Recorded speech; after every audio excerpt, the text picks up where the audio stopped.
Shalom. I want to start off by giving all praises to Yahweh, Bahasham, Yahweh Shai, Bahasham Rakakadash, giving double honor to the apostles and elders of Great Millstone, peace and blessings to those pushing his truth and sincerity, and Kwam Yasharala. All right, kicking this right off the bat, the name of this lesson is Israelite foreigners. All right, because we know that Israelite foreigners are, long story short, Israelites that were born abroad, right? Someone who wasn't born in Israel or wasn't brought up in the customs, right?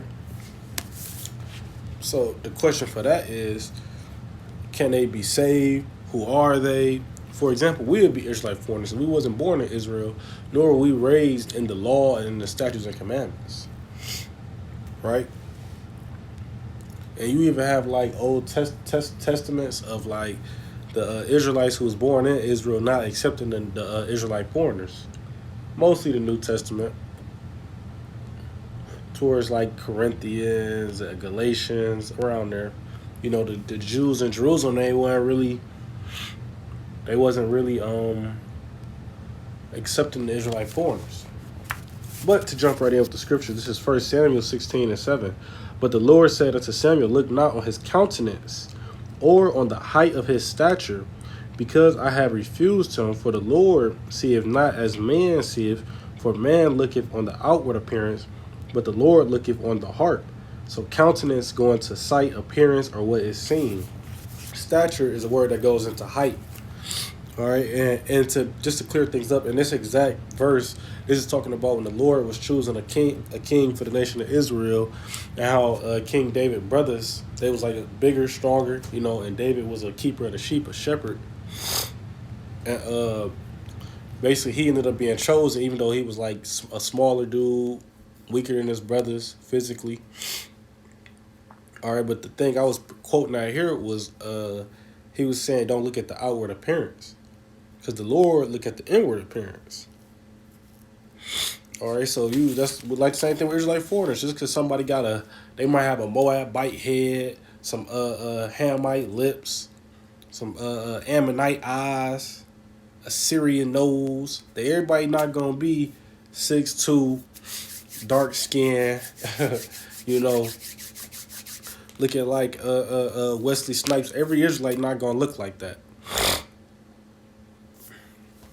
It's a scripture in Hosea that talk about Ephraim, a cake unturned. I think it's like Hosea 1:9. I'll put it in the comments, but it's talking about Ephraim being a cake unturned, meaning when the cake is unturned, it stay on the battery side, so it stay pale. So Ephraim, they're pale. They Israelites, but they pale, and you can see that today. They're very pale. Them Dominicans, pale. All right, and a lot of Northern Kingdom is pale. All right, so you can't just look at somebody and go, yeah, he an Israelite. Because you got a thing called a tear where somebody can have a look at the Herods. All right, in they ancestry, one of them had an Israelite mother, and they had Edomite forefathers, but they had dark skin.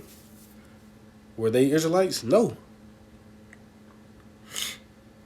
All right, this is Leviticus 26:33.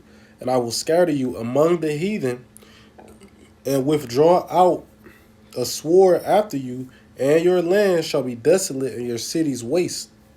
Desolate means deserted of people. Right here, it say, "I will scatter you among the heathen." If we get scattered among the heathen, what's that gonna tell you? We're gonna start to look like them when you around. When you look at the generations of men, when you put I got a perfect example. Back, I think it was like 1930s, 1940s, somewhere around there, maybe a little bit earlier than that. Could have been the 1890s, little time, somewhere in between there. But basically, the Edomites, they was taking the Australians, the Aboriginals, and they was like putting them in their society one by one so that they could look like Edomites. Basically, what they was doing was taking their kids and they was integrating them into their kingdom in Australia, I believe, or was it Britain? Wherever they was taking them where white people was. So eventually they would fall in love, have kids with a white woman or a white man. So the kids would come out paler Then the next generation, he said, I think by the third generation, they said they'll look like Edomites. I forget which movie. I had to see it over 10 years ago, but you could probably look up the incident. But when you amongst these other nations for generation, you start to pick up their phenotypes, their eyes, their skin tone, and that's why you have Israelite foreigners, all right, where they bloodline through their father, because it must go through the father. Their bloodline goes back to an Israelite man, but the Israelite man that's their forefather slept with heathen women, which is lawful, and according because King Solomon slept with he had concubines, which are heathen women. All right, that's what a concubine. Just to throw that out there, and they forefathers, whoever these Israelite foreigners, if they don't look like Jake, their forefathers slept with heathen women, and they over time they probably lost their skin tone or their facial features, probably got blue eyes. All right, but they still Israelites through the bloodline. They're not exempt of salvation because their skin is pale. This is Isaiah 14:1. For the Lord will have mercy on Jacob and will yet choose Israel and set them in their own land, and the strangers shall be joined with them, and they shall cleave to the house of Jacob. See, right here it say the Lord will will have mercy on Jacob and will yet choose Israel. So we know right there the Lord gonna always deal with Israel only. All right, and it say, and set them in their own land. That didn't happen yet. We haven't been brought back to our own land yet. It says, and the stranger shall be joined with them. Is that stranger talking about heathens? No. All right, that stranger talking about the Israelite foreigners that was born abroad. All right, coming back into the fold. It's kind of like Israelite foreigners is kind of like a long lost cousin type of deal, where you got a long lost cousin, maybe maybe his father died when he was a baby, and his mother moved, and we lost communication. He lost communication with the family. Then it's like, well, what's your last name? And he gonna give his last. You say you my people. That actually happened in my family before too. My grandmother was out and about, and she was at the gym, the YMCA. I guess she's having a conversation with this man, and she asked him, well, who your people is? And he said his last name, and they didn't have the same last name, but his last name was, she literally said his last name was kin to our people. And that's when they exchanged information, and they did a little bit more talking. They're like, oh, yeah, we cousins. All right, because my people, they come from, like, on my father's mother's side, they come from, like, Alabama. And I guess we have a relative from there where they both descend from. But they wouldn't have known that they didn't have a conversation, and they exchanged last names. That's how the Israelite foreigners is. You wouldn't know that we related to them until you actually got to, like, talk to them.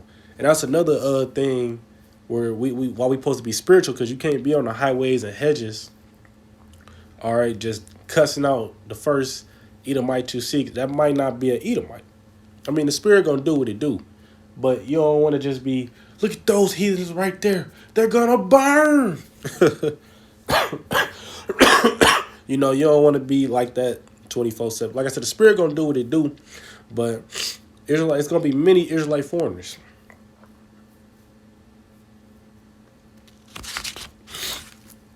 All right. All right, I hope that, hold on. This is 1 Corinthians 12:2, ye know, so you know, that ye were Gentiles, carried away unto these dumb idols, even as ye were led. So, are they, Gentiles is talking about the heathens, ain't? No, right here is talking about Israelite foreigners. Are the Israelites with a Gentile mind state?